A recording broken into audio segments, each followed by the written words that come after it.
নমস্কার বন্ধুরা, welcome to ইউনিকন। তো আইপিএল 2026 শুরু হতে বেশি দিন বাকি নেই। কেকেআরের প্র্যাকটিস শুরু হচ্ছে এবং কলকাতা নাইট রাইডার্স নিয়ে একটা সবসময় বিষয় এরকম বলা হয় যে কলকাতা নাইট রাইডার্স প্লেয়ার কিনে না, প্লেয়ার তৈরি করে।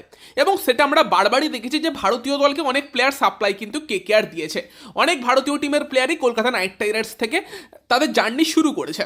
এবং সেই জায়গাতে দাঁড়িয়ে আবারও একটা আইপিএল মরশুম, যেই মরশুমের আগে বেশ কিছু এমন প্লেয়ারের দিকে আমরা নজর রাখতে পারি যাদেরকে আমরা আইপিএলে এখন অব্দি অতটা দেখিনি, বাট তাদের মধ্যে কিন্তু সেই পোটেন্সিয়াল আছে যে কলকাতার হয়ে এই বছর আইপিএলে ভালো কিছু করার এবং ভবিষ্যতে ভারতীয় দলে খেলার। তো সেরকমই তিনটে প্লেয়ারকে নিয়ে আমরা কথা বলবো যে কোন তিন প্লেয়ারের দিকে আমরা বেশি করে নজর রাখতে পারি। ট্যালেন্টেড প্লেয়ার তো অনেকেই আছে, অঙ্গিক্রিস রঘুবংশীর মতো প্লেয়ারের কথা বলছি না, কারণ তাকে অলরেডি আমরা আইপিএলে অনেকটাই খেলতে দেখেছি। তো সেই লিস্ট যদি আমরা শুরু করি তিন প্লেয়ারের নাম নিয়ে, সেখানে 3 নম্বরে প্রথমেই যার কথা বলবো সেটা হচ্ছে অনুকূল রয়। এমন নয় যে অনুকূল রয় আইপিএলে নতুন, তাকে আমরা অলরেডি আইপিএলে দেখেছি, অনেকদিন ধরেই আছে। সে শুভমান গিল, অভিষেক শর্মাদের ব্যাচের আন্ডার-19 ওয়ার্ল্ড কাপ খেলা প্লেয়ার।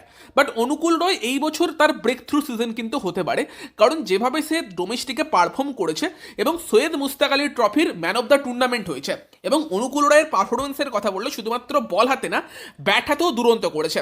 অনুকূল রয় কিন্তু সৈয়দ মুস্তাক আলী ট্রফিতে 11খানা ম্যাচে 18খানা উইকেট নিয়েছিল, যেটা কিন্তু স্পিনারদের মধ্যে সব থেকে হাইয়েস্ট, এবং ওভারঅল কিন্তু 5th হাইয়েস্ট উইকেট টেকার ছিল অনুকূল রয়, যেখানে কিন্তু 15.38 অ্যাভারেজে সে উইকেট নিচ্ছিল এবং ইকোনমিও ছিল 7.41, যেটা যথেষ্ট ভালো। এবং দুরন্ত বোলিং অনুকূল রয় করে নজর তো কেড়েই ছিল এই সৈয়দ মুস্তাক আলীর ট্রফিতে। তবে শুধুমাত্র বোলিং না, বোলিংয়ের পাশাপাশি ব্যাটিংয়েও অনুকূল রয় কিন্তু দারুণভাবে কন্ট্রিবিউট করে। অনুকূল রয় 10টা ইনিংসে ব্যাট করে 303 রান করে এবং তার অ্যাভারেজ ছিল 60.60, মানে 60-এর উপরের অ্যাভারেজ এবং 160-এর উপরের স্ট্রাইক রেট। অনুকূল রয়ই ছিল প্রধান কারণ যার জন্য কিন্তু ঈশান কিষানের ঝাড়খণ্ড এই বছর সৈয়দ মুস্তাক আলীর ট্রফি জিততে পেরেছিল। এবং ওভারঅল ব্যাট এবং বল হাতে অনুকূল যা পারফরমেন্স করেছে, কেকেআরকে ডেফিনেটলি তার উপর ট্রাস্ট করতে হবে, প্লেইং 11-এ খেলাতে হবে।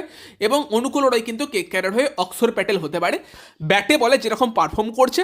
আর বাকি অনুকূল কি লেভেলের ফিল্ডার সেই নিয়ে নতুন করে কিছু বলার নেই। একটা সময় অবধি মুম্বাই ইন্ডিয়ান্স দল অনুকূল রয়কে সাবস্টিটিউট ফিল্ডার হিসেবে শুধুমাত্র ইউজ করতো, এতটাই টপ ক্লাস লেভেলের ফিল্ডার। তো সেখানে ফিল্ডিংও তার দুরন্ত। তো সব মিলিয়ে ব্যাটিং, বোলিং, ফিল্ডিং অনুকূল কিন্তু কেকেআরের হয়ে ডেফিনেটলি একটা গুরুত্বপূর্ণ ভূমিকা এই আইপিএল 2026-এ পালন করতে পারে। 2 নম্বরে যে প্লেয়ারটার কথা বলবো তার নাম হচ্ছে তেজস্বী ধাইয়া। দিল্লির এবি ডিভিলিয়ার্স নামে পরিচিত এই উইকেট কিপার ব্যাটসম্যানের দিকেও কিন্তু আমরা নজর রাখতে পারি এবং কেকেআর দলে কিন্তু তারও একটা বড় রোল এই বছর থাকতে পারে, কারণ কেকেআর দলে নর্মালি স্পিন হিটারদের একটু অভাব এবং এই তেজস্বী ধাইয়ার মধ্যে কিন্তু স্পিনারদের ডমিনেট করার ক্ষমতা আছে। তেজস্বী ধাইয়ার কথা বললে সে কিন্তু মেনলি নজর কাড়ে দিল্লি প্রিমিয়ার লিগ 2024-এ। তবে 2025-এর দিল্লি প্রিমিয়ার লিগটা তেজস্বী ধাইয়ার কিন্তু দুরন্ত গিয়েছে। 2025-এর দিল্লি প্রিমিয়ার লিগে তেজস্বী ধাইয়া কিন্তু করেছে 10টা ইনিংসে 339 রান, তার অ্যাভারেজ ছিল 48-এরও বেশি, তার স্ট্রাইক রেট ছিল 190-এরও বেশি, যেটা দিল্লি প্রিমিয়ার লিগ 2025-এর সব থেকে হাইয়েস্ট স্ট্রাইক রেট ছিল। স্পিনার, পেসার সবাইয়ের এগেনস্টে ভালো খেলেছে। গুরুত্বপূর্ণ সময় যখন উইকেট পড়ে গিয়েছে দলের, সে তখন দলের হাল ধরেছে এবং লাস্টের দিকে ফিনিশ করেছে। একদম ম্যাচ হেরে গিয়েছে তার দল সেরকম মনে হচ্ছে, সেরকম ম্যাচও সে কিন্তু ফিনিশ করে জিতিয়েছে। দারুণ ব্যাটিং করেছে এবং সেই কারণে সে ডোমেস্টিক দলেও সুযোগ পায় এবং দিল্লির হয়ে 4টে ইনিংসে কিন্তু ব্যাট করে। তার স্কোর ছিল 23, 53 নট আউট, 33 নট আউট এবং 4, মানে 4টে ইনিংসে কিন্তু অলরেডি 2টো ইনিংসে নট আউট ছিল। 56-এর উপরের অ্যাভারেজ কিন্তু তার ডোমেস্টিকে এবং 170-এর কাছাকাছি কিন্তু স্ট্রাইক রেট।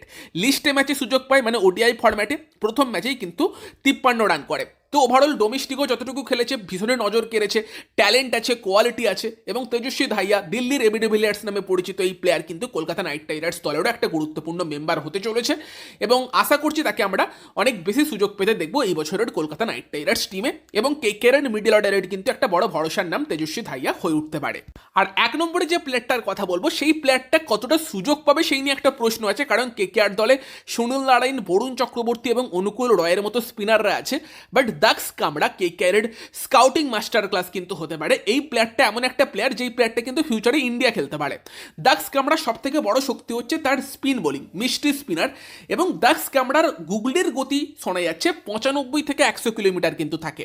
95 থেকে 100 কিলোমিটার গতিতে গুগলি ফেস করা কিন্তু যে কোনো ব্যাটসম্যানদের পক্ষে টাফ এবং বোল্ড বা এলবিডব্লিউ হয়ে যাবার চান্স কিন্তু সবসময় হাই থাকে। এই নিয়ে আমরা আগেও কথাবার্তা বলেছি। তো এটা এমন একটা ট্যালেন্ট যেটা খুব রেয়ার এবং মিষ্টি স্পিনার, তার পাশাপাশি সে কিন্তু লোয়ার অর্ডারে এসে 4-6ও মারতে পারে, প্রথম বল থেকে মারতে পারে কেকেআর স্কাউটদের কথায়।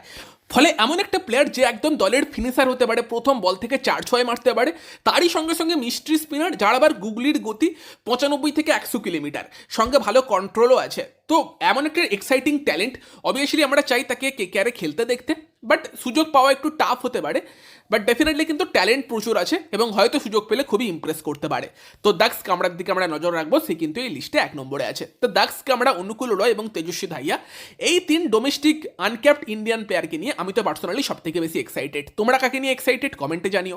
ভিডিওটা ভালো লাগলে ভিডিওটাকে লাইক করে দিও, শেয়ার করে দিও, আমাদের চ্যানেলে প্রথমবার এলে আমাদের চ্যানেলটিকে সাবস্ক্রাইব করে তার পাশের বেল আইকনটাকে অন করে দিও। তো চলো গাইস, এই ভিডিওতে এই পর্যন্তই, বাই বাই।